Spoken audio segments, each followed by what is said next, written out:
Karena kalau kamu menjadi salah satunya, bisa jadi kamu di blacklist sama LPDP. Tahu nggak sih, ternyata ada orang yang mau mendaftar beasiswa dengan cara yang lumayan licik. Sebenarnya, kamu juga bisa ditolak LPDP kalau dokumen kamu ada sedikit perbedaan dibandingkan dengan buku panduan tahun lalu. Assalamualaikum, halo The Legend Friends, apa kabar semuanya? Semoga kalian semua baik-baik aja dan udah nonton video pertama tentang beasiswa LPDP. Nah sekarang aku mau bahas pertanyaan dari teman-teman Studila yang membahas tentang beasiswa LPDP. Nah sebenarnya ini aku bingung mau melihat ke sini untuk melihat diriku atau melihat ke kamera. Coba nanti kalian bandingkan ya, kalau aku agak ngelihat ke sini apakah itu lebih fokus atau mungkin kalau aku melihat ke sini. Aku izin pakai laptop karena kalau misalnya pakai HP, HP-nya aku pakai untuk recording. Pertanyaan pertama, berapa jumlah surat rekomendasi untuk beasiswa S2 luar negeri? Untuk surat rekomendasi dari LPDP sebenarnya di buku panduan itu nggak mengharuskan 1, 2, 3 surat rekomendasi. Kamu bisa melampirkan surat rekomendasi LPDP mau itu 1, 2, atau 3 tergantung kebutuhan kamu. Tapi yang paling penting dari surat rekomendasi adalah siapa yang paling mengenal kamu dan tahu potensi kamu sehingga kamu layak untuk direkomendasikan. Sekarang aku lagi baca buku panduan LPDP tahun 2025 dan ada sedikit perbedaan dibandingkan dengan buku panduan tahun lalu. Di tahun lalu disebutin bahwa ada surat rekomendasi online form dan surat rekomendasi offline form. Tapi pas aku baca di buku panduan LPDP tahun 2025 itu cuma surat rekomendasi online form aja, di mana nantinya kamu akan mengisikan data pemberi rekomendasi kamu terdiri dari nama, instansi, jabatan, dan lain sebagainya. Nah, nantinya LPDP nih yang akan meng-email pemberi rekomendasi kamu dan meminta beliau untuk mengisikan surat rekomendasi dan dikirimkan balik kepada LPDP. Sebenarnya kebijakan online form ini akan sangat memudahkan kamu karena kamu nggak perlu tanya-tanya pemberi rekomendasi kamu dan mengingatkan dia setiap hari, karena nantinya LPDP yang akan mengingatkan dia. Namun yang menjadi hal negatif adalah kamu nggak tahu sampai sejauh mana proses pemberi rekomendasi kamu, apakah beliau sudah memberikan surat rekomendasi atau enggak.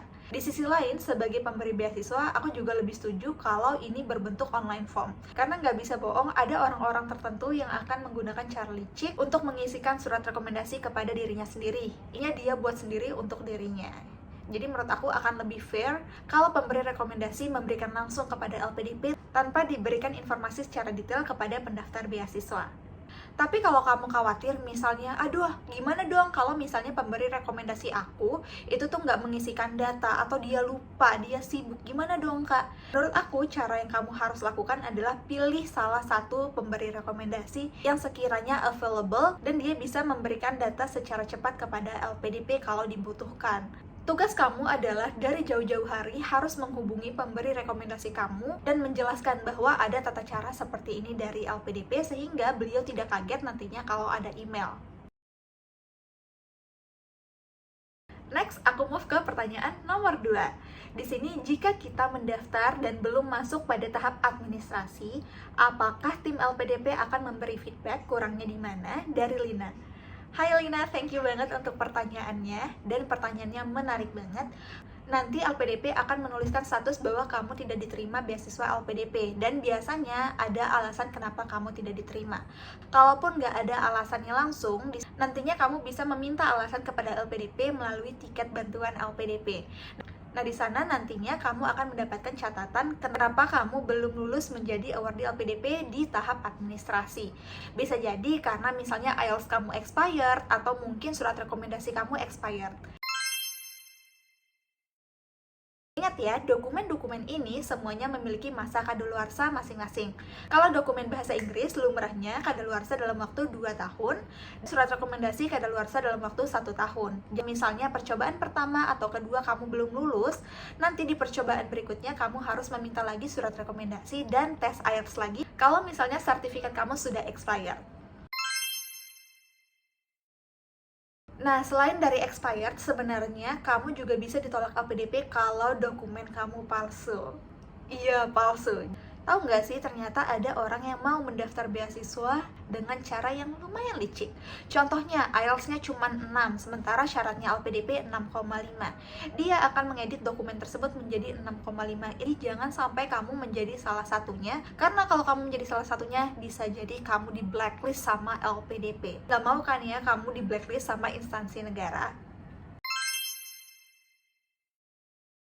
Selanjutnya kita masuk ke pertanyaan ketiga. Apa sajakah persyaratan dan mekanisme yang harus dilakukan jika mendaftar LPDP jalur PNS, dan kapankah boleh bisa apply beasiswanya? Misal 1 tahun atau 2 tahun setelah pelantikan PNS terlebih dahulu. Thanks in advance. Untuk pertanyaan ketiga, ini aku langsung bacain aja dari buku panduan LPDP. Bagi pendaftar berstatus PNS di semua program LPDP wajib melampirkan surat usulan atau surat rekomendasi yang ditujukan kepada LPDP sekurang-kurangnya ditandatangani oleh pejabat setingkat eselon 2 yang membidangi pembinaan atau pengembangan sumber daya manusia pada kementerian atau lembaga atau pemerintah daerah tempat pendaftar bekerja dengan ketentuan: 1. Mengusulkan atau merekomendasikan pendaftar untuk mengikuti program LPDP, dan yang kedua, mencantumkan nama lengkap serta nomor induk pegawai pendaftar. Kalau misalnya kamu harus bekerja setahun, 2 tahun di kementerian atau lembaga, itu sebenarnya nggak diatur oleh LPDP. Itu akan diatur oleh kementerian atau lembaga di mana kamu bekerja.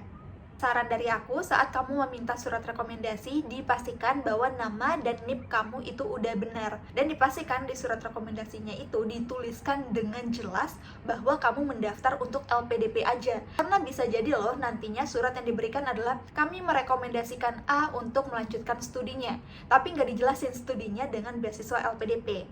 Pokoknya kamu harus pastiin bahwa tujuan suratnya itu tuh jelas untuk mendaftar LPDP, dan jangan sampai itu salah nama ataupun salah tujuan, karena bisa jadi nanti direkomendasikan untuk mendaftar beasiswa yang lain. Aku ada pertanyaan lagi, dan ini agak nyambung ke pertanyaan nomor 2.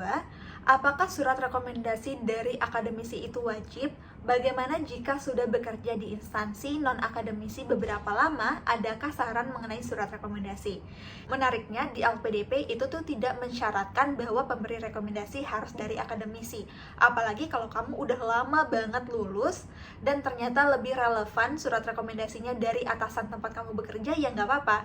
Yang penting, dari surat rekomendasi itu dinyatakan kenapa kamu harus melanjutkan studinya. Apakah nanti bermanfaat untuk instansi atau industri tempat kamu bekerja atau enggak. Jadi clear ya, untuk surat rekomendasi nggak harus dari akademisi. Selanjutnya ada pertanyaan yang menarik banget.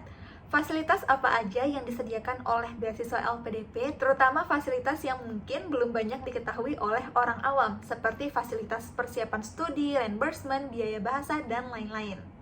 Salah satu benefit yang oke banget tapi ternyata masih banyak orang yang nggak tahu adalah LPDP menyediakan pengayaan bahasa. Jadi pengayaan bahasa adalah kursus bahasa Inggris yang diberikan oleh LPDP kepada kamu untuk meningkatkan kapabilitas bahasa Inggris, baik itu dalam bentuk IELTS maupun TOEFL, sehingga nantinya kamu siap untuk studi di dalam maupun di luar negeri. Untuk pengayaan bahasa dari LPDP ini tuh udah bekerja sama dengan kampus yang udah oke banget lah pokoknya. Jadi mereka juga udah ada sistem belajarnya yang mungkin cocok untuk kamu. Tapi sayangnya program pengayaan bahasa ini cuma bisa didaftarkan bagi kamu yang mendaftar LPDP melalui jalur afirmasi. Contohnya aku mendaftar LPDP melalui jalur daerah afirmasi. Waktu itu aku apply LPDP-nya cukup pakai TOEFL ITP aja. Berdasarkan standar nilai TOEFL ITP ku ini, nantinya LPDP yang akan menentukan aku harus kursusnya selama berapa bulan. Tentunya juga kamu akan tes dan dibiayai penuh oleh LPDP. Nah, yang paling penting selama pengayaan bahasa, kamu juga mendapatkan living allowance dari LPDP sesuai dengan kota di mana kamu tinggal.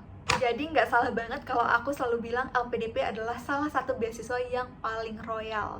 LPDP pokoknya baik banget. Kalau misalnya ada yang bilang di antara kamu, aduh iri banget, aku jalur reguler kok nggak dapet. Nggak boleh iri, karena faktanya kualitas pendidikan dan fasilitas di daerah afirmasi dan kota-kota itu jomplang banget teman-teman. Jadi kalian nggak boleh samain starting point kalian dengan orang-orang yang dari daerah, karena mereka juga struggle banget untuk belajar bahasa Inggris. Aku setuju banget dengan program ini, karena kenapa? Karena setiap orang memiliki struggle-nya masing-masing, apalagi untuk teman-teman yang berasal dari daerah afirmasi. Belum dari fasilitas, sistem pendidikan, dan lain sebagainya, itu belum semaju teman-teman yang udah berasal dari kota, dimana akses pendidikan pendidikan itu pasti lebih mudah untuk kalian. Dan ini membuktikan bahwa LPDP tidak memberikan persyaratan yang sama atau equal, karena LPDP memberikan persyaratan yang adil sesuai dengan porsinya masing-masing. Logikanya, karena LPDP ingin membangun sumber daya manusia yang ada di daerah-daerah, tentunya teman-teman dari daerah ini juga dibantu oleh LPDP untuk bagaimana meningkatkan kapabilitasnya. Kalau misalnya mereka mau menjadi awardee LPDP tapi kok standar nilainya atau starting point-nya itu sangat rendah, ya kapan dong daerah itu maju? Makanya penting banget untuk LPDP memberikan mereka kesempatan yang seluas-luasnya dan sebesar-besarnya. Untuk sistem reimbursement sebenarnya udah aku bahas di video kemarin. Jadi teman-teman, kalau kamu mendaftar LPDP itu emang ditanggung visanya,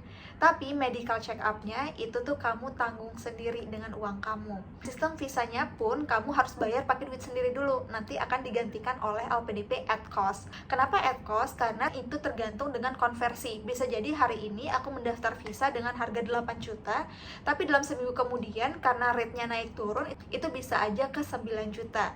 Jadi mungkin daripada kamu dikasih duit kelebihan atau kekurangan oleh LPDP, sebenarnya ini plus minus juga, tapi karena kita berasal dari keadaan ekonomi yang berbeda-beda, mungkin 6, 7, atau belasan juta bagi sebagian orang itu mudah-mudah aja kalian nabung beberapa bulan, 1 atau 2 bulan kalian udah punya duit sebanyak itu.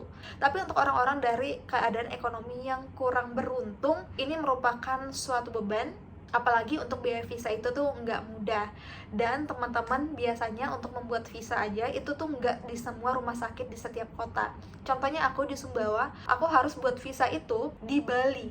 Jadi bayangin penerbangan aku dari Sumbawa ke Bali dan Bali ke Sumbawa bolak-balik, itu tuh aku yang tanggung sendiri. Jadi sebenarnya kalau orang bilang beasiswa itu tanpa biaya, enggak juga, karena pastinya kamu di depan juga akan mengeluarkan modal-modal tertentu.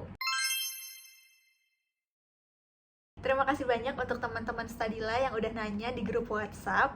Tapi untuk kamu yang nonton video ini dan mau nanya juga, feel free aja, karena aku akan buat video yang banyak banget dan membahas tentang beasiswa LPDP sampai kamu paham. Beasiswa LPDP, jawaban akan menulis status. Jangan mau